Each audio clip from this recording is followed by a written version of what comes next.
ಸ್ನೇಹಿತರೆ ನಮಸ್ಕಾರ. ಆ, ಇವತ್ತೊಂದು ವಿಡಿಯೋ ಮಾಡ್ತಾಯಿದ್ದೀನಿ. ಸೊ ನಮ್ಮ ಇಂಡಿಯಾದಲ್ಲಿ, ಅದರಲ್ಲೂ ನಮ್ಮ ಬೆಂಗಳೂರಲ್ಲಿ ಎಲ್ಲಿ ಬೇಕಂದ್ರಲ್ಲಿ ಕಸನ ಬಿಸಾಕ್ತಾರೆ. ದಯಮಾಡಿ ಎಲ್ಲಿ ಬೇಕಂದ್ರಲ್ಲಿ ಕಸನ ಬಿಸಾಕಬೇಡಿ. ಯಾಕೆಂದರೆ ಸ್ವಚ್ಛತೆನ ಕಾಪಾಡೋದು ನಮ್ಮೆಲ್ಲರ ಕರ್ತವ್ಯ ಮತ್ತು ಹಕ್ಕು.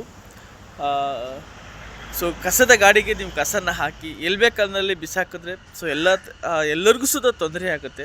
ಸೊ ನಾನಿಲ್ಲಿ ವಿಡಿಯೋ ಮಾಡ್ತಾ ಇರೋದು ವಿದ್ಯಾನಿಕೇತನ ಸ್ಕೂಲ್ ಹತ್ರ ಯಾವ ಥರ ಕಸನ ಬಿಸಾಕಿದ್ದಾರೆ, ಇದರಿಂದ ಏನೇನು ಪ್ರಾಬ್ಲಮ್ ಆಗುತ್ತೆ ಅನ್ನೋದ್ರ ಬಗ್ಗೆ ಒಂದು ವಿಡಿಯೋ ಮಾಡ್ತಾಯಿದ್ದೀನಿ.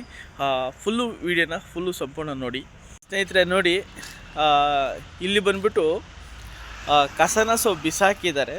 ಸೊ ಇದರಿಂದ ಏನು ಪ್ರಾಬ್ಲಮ್ ಆಗುತ್ತೆ ಅಂದರೆ, ಇದು ಪಕ್ಕದಲ್ಲೇ ಬಂದ್ಬಿಟ್ಟು ಸ್ಕೂಲ್ ಇದೆ, ವಿದ್ಯಾನಿಕೇತನ ಸ್ಕೂಲ್ ಇದೆ.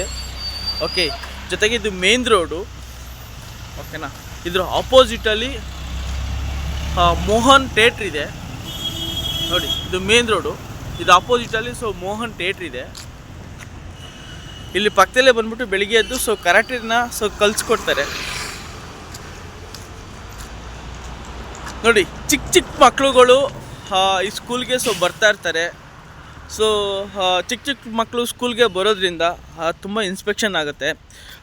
ಸೊಳ್ಳೆಗಳು ಜಾಸ್ತಿ ಆಗ್ತವೆ. ಈ ಸೊಳ್ಳೆ ಜಾಸ್ತಿ ಆಗೋದ್ರಿಂದ ಆ ಸೊಳ್ಳೆಗಳು ಬಂದು ಮಕ್ಕಳಿಗೆ ಕಚ್ಚೋದ್ರಿಂದ ಓಕೆ, ಇಲ್ಲಿ ಅಕ್ಕಪಕ್ಕ ಮನೆಗಳು ಇದೆ.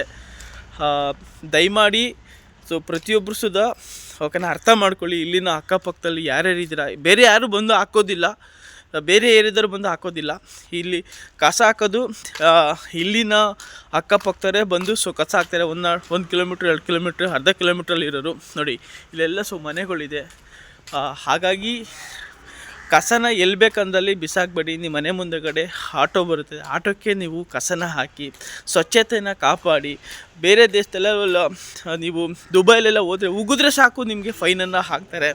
ಓಕೆನಾ, ಆ ಥರ ಒಂದು ಸಿಸ್ಟಮ್ ಇದೆ. ಬಟ್ ಇಲ್ಲಿ ನೋಡಿ, ಇಲ್ಲೇ ಪಕ್ಕದಲ್ಲೇ ಸ್ಕೂಲ್ ಇದೆ. ಓಕೆನಾ, ವಿದ್ಯಾನಿಕೇತನ ಸ್ಕೂಲು. ಸೊ ಇಲ್ಲೆಲ್ಲ ತುಂಬ ಮಕ್ಕಳುಗಳು ಬರ್ತಾರೆ. ನೋಡಿ, ಇಲ್ಲೆಲ್ಲ ಮನೆಗಳಿದೆ, ಏರಿಯಾಗಳಿದೆ. ದಯಮಾಡಿ ಇಲ್ಲಿ ಯಾರು ಕಸವನ್ನು ಹಾಕಬೇಡಿ. ಇದು ನಮ್ಮ ರೋಡು, ಓಕೆ, ನಮ್ಮ ಸ್ಕೂಲ್ ಅಂತ ಅಂದ್ಕೊಳ್ಳಿ. ಓಕೆನಾ, ಕಸದ ಗಾಡಿಗೆ ನಿಮ್ಮ ಕಸವನ್ನು ಹಾಕಿ ಅಂತ ಹೇಳ್ತಾ ನನ್ನ ಮಾತನ್ನು ಮುಗಿಸ್ತಾ ಇದ್ದೀನಿ. Thank you so much.